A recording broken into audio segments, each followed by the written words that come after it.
Jumat 17 Agustus 1945. Kita semua tahu bahwa hari itu merupakan hari kemerdekaan bagi negara kita. Merdeka. Merdeka dari apa? Merdeka dari penjajahan? Merdeka dari kesengsaraan? Merdeka dari penindasan? Nyatanya, bangsa kita belum sepenuhnya merasakan kemerdekaan.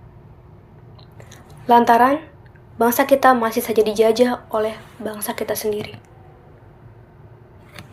Ya, apalagi kalau bukan korupsi. Para pemegang tahta kekuasaan di negara kita ibarat penjajah bagi kita. Moral bangsa kita dipertaruhkan, dibuang begitu saja, dilupakan demi kenyamanan mereka masing-masing.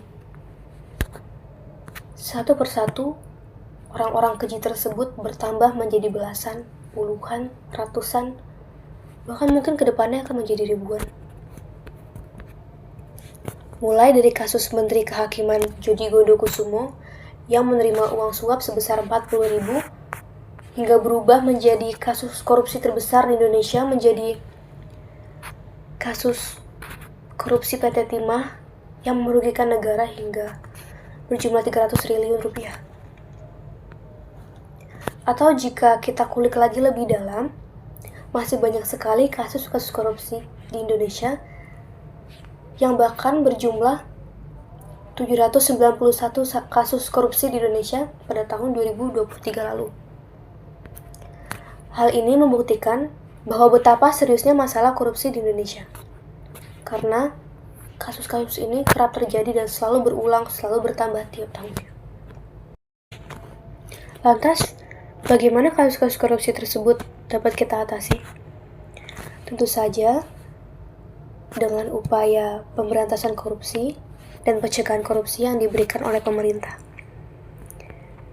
Dengan diberikannya lembaga-lembaga seperti KPK atau Komisi Pemberantas Korupsi, Badan Pemeriksa Keuangan atau BPK, Kepolisian, Kejaksaan, Pengadilan Tipikor atau tindak pidana korupsi, tentunya sangat membantu dalam hal upaya memerangi tindak korupsi di Indonesia.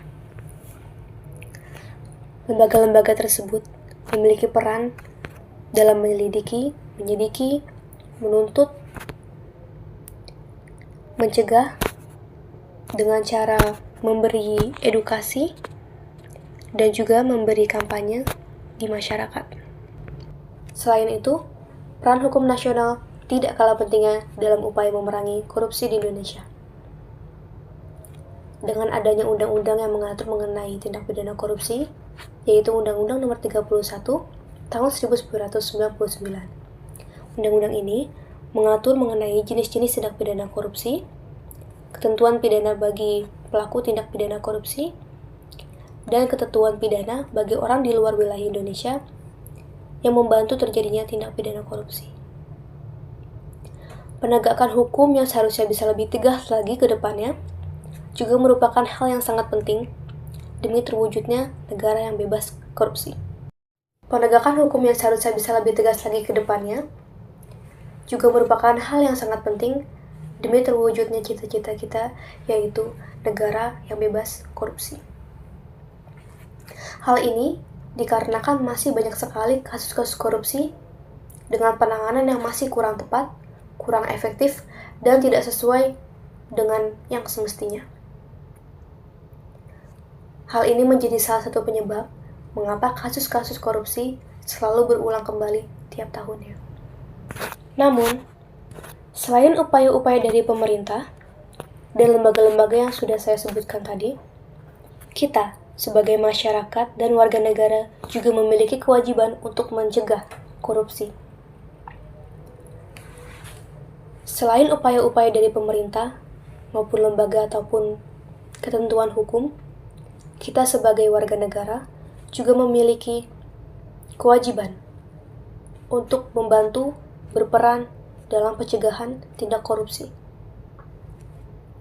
Karena korupsi itu bukan hanya tentang uang, tapi tentang hal-hal kecil yang kita lakukan sehari-hari. Itu juga bisa menyebabkan timbulnya bibit-bibit korupsi. Maka dari itu, Upaya yang dapat kita lakukan yakni dengan menerapkan 9 nilai integritas anti korupsi, yang disingkat dengan Jumat Bersepeda KK. Artinya, jujur, mandiri, tanggung jawab, berani, sederhana, peduli, disiplin, adil, dan kerja keras. Marilah bersama-sama kita menjadi penegak hukum serta warga negara yang dapat menerapkan 9 nilai integritas anti korupsi demi terciptanya negara Indonesia bebas korupsi. Salam integritas and happy anti-corruption day.